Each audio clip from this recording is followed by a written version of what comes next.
Welcome back to Sledgehammer Horror, guys. I am Ken Sledge. And I'm Ashley Sledge. And let's talk horror. So first and foremost, we want to say Happy Mother's Day to all you beautiful mothers, even the mommies with the maggots now. Just like mine. But seriously, Happy Mother's Day to all of you out there. Thank you for all the work you do. Today we're going to be doing a review of Evil Dead Rise from 2023, which was voted on by you guys as our Mother's Day special. So thank you very much for voting. Yeah, we're super excited. We're going to give you our positives, our negatives, and then we're going to spoil and just kind of give some overall thoughts. So if you haven't seen it, go check it out and then come back. But in the meantime, we're going to get to our positives.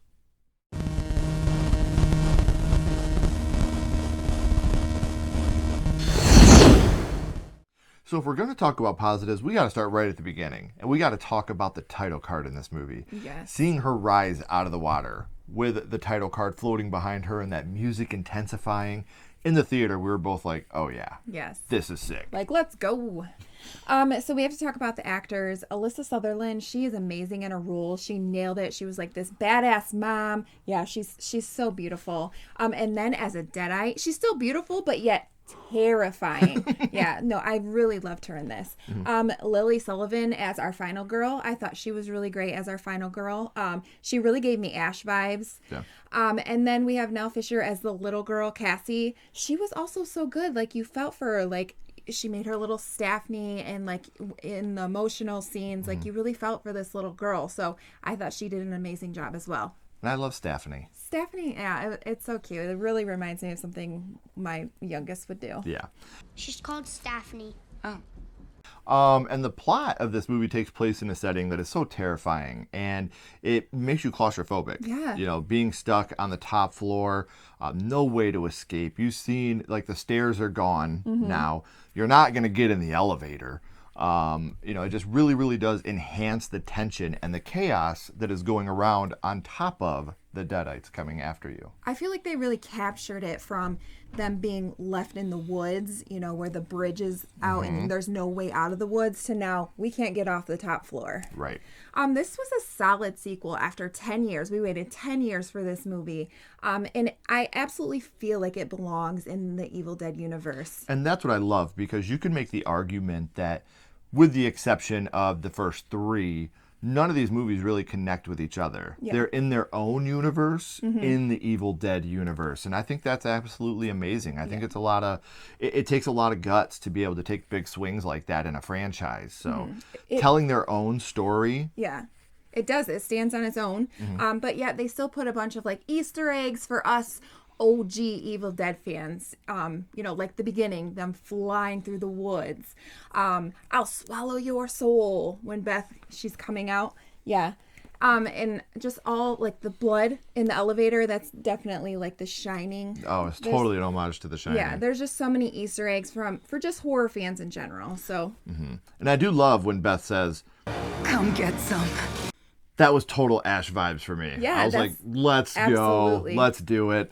And this movie is gruesome. It is violent. It checks all the boxes you need to be an Evil Dead film. Now, for someone like me, whose favorite bounces back and forth between Evil Dead 2 and Evil Dead 2013, this one really does balance the two of them. It does have the humor. Like, there's a scene that is a total homage to Evil Dead 2 when you have the eyeball go into the neighbor kid's mouth. Like, he's choking on the eyeball. Yeah. Right, and that's a total nod to Evil Dead 2. And, in its own franchise, it's still making nods to the earlier films, and I love that. So those are some of our positives about the film. Now let's get into some of our negatives about Evil Dead Rise.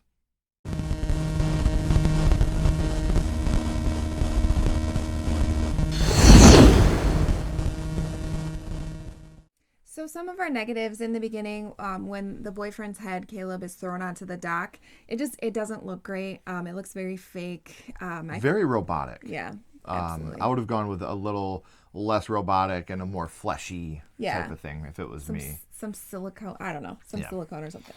So I'm not a fan of the way the Necronomicon looks when it has the teeth, like the blood falls on it and the teeth start to open. It's like who would open that? Right. And not just that, but I mean, I'm glad that they were trying something different. They made the books different because there is, like I said, they're all in their own universes. So that makes sense. But I just wasn't a fan of the teeth holding the neck. And it does look cool when the blood falls on it and the teeth start to open and they're like, oh shit. Yeah. But I just wasn't a fan of how the teeth looked keeping the book closed. So, the CGI fire when she first gets lit on fire, it doesn't look great. The other stunt, like when you're backed up, that looks better. But the beginning, like the CGI fire, I wasn't into it. Mm-hmm. So the Marauder, which is the big conglomeration of all of them, the shunting, if you will, gets chopped up in the tree compactor and body chunks and blood looks overly fake. Yeah. Again, thank you for being practical. Very much appreciated, but it looked really fake. It could have been done better, especially with the budget that they had. I feel like we could have had a lot more realistic looking chunks and blood coming out of the compactor. We want real chunks. Yeah. So a lot of the storyline, it was playing on our emotion. We have Beth that was pregnant. Ellie's husband left, and it was said, and then nothing else. It didn't go anywhere. Right. We didn't come back to that at all. It was just played for emotion, for nothing more than that. Well, and then, you have, well, why didn't you call me? I did call. And, she tells her, I did call you. Yeah. I called you. Twice. First time when he told me he was leaving, second the night he moved out. I called you twice, and you never called me back. And I needed you, and you weren't here for me. To make her feel the groupie type thing. Yeah. Like, that was more important to you than I was. Yeah. And you get no closure with our characters at the end, which, again, is fine. But we had the same exact thing in 2013 where we don't know what happened with a character. Right. It's been 11 years at the time of filming, and we still don't know what happened to her. So, Jane Levy, where are you? Where are you, girl, with your cut off hand? I would love to see all these girls come together that would and be form awesome. like a Deadite Ghostbusters. Like just a bunch of badass women that are just going around killing Deadites. Like that would be awesome. So sick. So, but and it writes itself. You can even have Ash as like their mentor, and he could die early on if I would kill me, and I would sob throughout the rest of the movie. But Ash with them, him like teaching them that's groovy. No, but like they have to collect all the different volumes of the Necronomicon so they can finally really stop the curse. Because I'm not going to go off on too much of a tangent, but Ashley and I had written a fan film of Evil Dead 2 that talked about the different volumes of the Necronomicon, and we never did it because of this movie. Like, fuck, now people are going to think we copied Evil Dead Rise, but you could have all of them, like that's their life goal now, is to stop the evil. So they're trying to collect every volume of the Necronomicon so they can get the right passage to really end it all for good. So, and maybe it ends with Ash going back in time again, and he's like, fuck, like anything, but... Yeah. Again, not too many negatives in the film, but I would have liked to get some type of closure because, like I said, it's now we don't know where they're at in the world, and who knows if we'll ever get that. Yeah. And characters like this, I feel like deserve, even if it's not a happy ending, they deserve an ending. An ending to it for sure. Some type of conclusive ending. So those were our negatives of Evil Dead Rise. So if you haven't seen it, make sure you go and check out the film because now we are going to spoil Evil Dead Rise for you.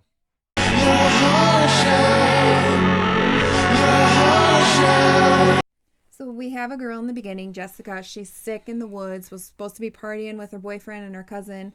And she ends up scalping her cousin. Completely just takes her hair off. And this is how this movie started. And it was like, all right, let's just get right into it. The movie definitely starts with a bang. Like you have her convulsing on the floor and puking and dying.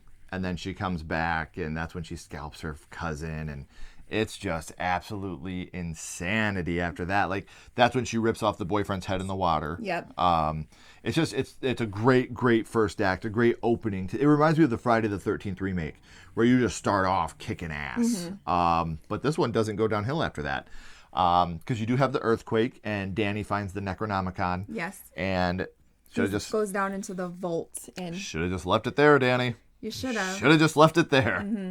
And this is when we find out that there's 3 installments of the Book of the Dead. I would like to present what I believe to be one of the 3 fabled volumes of Naturum de Monta. Like we already talked about earlier. There are 7 installments. Yeah, it's really awesome that they did go that way. Like there's all these different books, and I love that. Yeah. Then we have a very hard scene to watch with Ellie getting possessed when she's in the elevator. And at first you're like, oh no, are they going to go the SA route again. They did not do that. And No SA in this one. I was very happy. She's still being hanged and Yes. pulled apart, but that's okay. right, yeah, because Evil Dead 2013, the OG Evil Dead both have SA scenes. Yes. 2013's toned down a lot from is. what the original Evil It Dead is, did, but still. this one did not get that when you get Ellie getting possessed. So, but it is still fucked up. Yeah. So they kick Ellie out, and she is trying to trick Cassie into letting her back in. And this is one of the emotional parts where she's like, you know, Daddy's here. He's right over here. Like, let us in. And like, you know, she wants her mom so badly, and she opens it and then chokes her out. Yeah. So. And then you have Ellie attacking Bridget, who also gets possessed. Yep. And eventually she starts just like chewing on some glass. Chewing on glass, and when you see her swallow it, it like goes through her neck. Oh, yeah. It's so awesome. Yeah. And then Bridget, she kills Danny. So they're just on a rampage of this part, just going through this family. Yeah. And you also have one of the scenes that everybody talks about from the trailer, you know, right down the calf with the cheese grater, and it's just like, ooh. It's hard. Yeah, it's definitely gnarly. Yes. Definitely gnarly. Yeah. So you have all the deadites that form into the martyr. Yeah. It's creepy. It's the crazy. shunting. Yeah, it's crazy how they're like all laughing and then they're just like forming together. And I heard a lot of people complain about this, and they're like, well, this was never part of Evil Dead. And it's like, you know what? That's the best part, because these are different volumes of the book. Yes. So we don't know what different volumes of the book are able to do, because this volume has the martyr. It's in the book. If you go by the lore, there's 6 evil books and 1 good book. And so finding that good book is how you stop all the curses. Yeah. And so, I mean, there's absolutely, you know, in all 6 of these, there could be different things that happen. And the Marauder is just one of those things that comes out of it, and it is scary looking. It's creepy, and it actually looks really well. Like they put it together really good. Mm-hmm. And then you have Jessica from the beginning, because you kind of just like leave that. Yeah. Well, then you find out that all the events that happened in the apartment complex happened before the events of the beginning. Yeah, so she lived possessed in the apartment complex, and the evil attached itself to her, and that's how this movie ends with, you know, the scene of like the old school scene, and her like scared face, and then she gets possessed. So, I really liked this movie when it came out. I really liked this movie on a rewatch. So, what would your ranking of this movie be? Out of 5, I'm gonna give it a 4. It really does check off all my boxes. The gore is top notch. Mm-hmm. I like the family dynamics of it, and it's just a fun time. It's a really great movie. I wouldn't go with fun time. There's a lot of death in this movie. There is, but it's still fun. Like, it's fun to watch. Like, the deaths are awesome. It is fun to watch. I think I'm gonna go with you. I think I'm gonna give it a 3.5. It's right in the middle of my Evil Dead franchise ranking, like directly in the middle. Mm-hmm. For me, from bottom to top, it goes OG, Army of Darkness, Rise, and then 1 and 2. You know, they're interchangeable between 2013 and Evil Dead 2. It just depends on what mood I'm in. If I'm in the mood to laugh, I'm going to watch Army of 2. Darkness. I'm going to watch Evil Dead 2 if I want to laugh. Or Army of the Darkness is funny too. I mean, I love Army of Darkness just because it's my least favorite. It's one of my least favorites. It's still great. I mean, I'm wearing the shirt right now. Yeah. That's how much I love the movie. But every ranking has to have a bottom and a top. So it's my bottom too. But I don't hate it at all. I still think it's a fantastic movie. It's just more of a comedy than it is a horror movie. But we do know that there are now 2 more Evil Dead movies in the works. So what are your guys' expectations on those? What would you like to see in an upcoming Evil Dead installment? Yes, Jane Levy, please. Please come back. Jane Levy coming back. Like I said, you know what we want. We already talked about it. We want to see the badass Deadite hunters. That's what we want to see. So if we can combine all these into one world, awesome. If we get more, I'm fine with every couple years getting a new Evil Dead movie that takes place at Evil Dead in the Snow.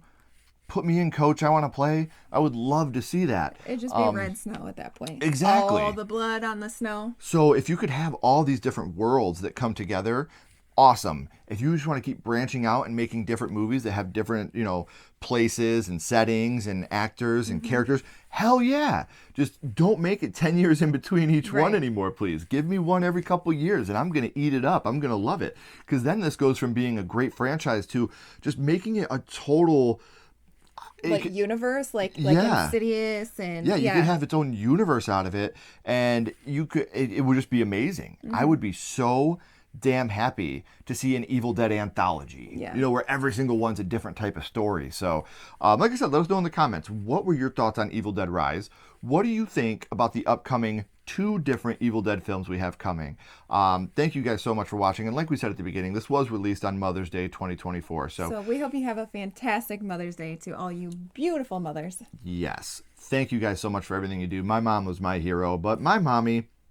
Mommy's with the maggots now. Exactly. She's with the maggots now. So I love you, Mom, so much. Wendy, thank you for making me the man I am. So if you guys haven't already, please like and subscribe. It helps to build the channel more than you know. And follow Sledgehammer Horror on social media. Our links are down in the description as well. But until next time, keep talking horror. Stay who you are. And we'll see you guys soon. Bye, guys.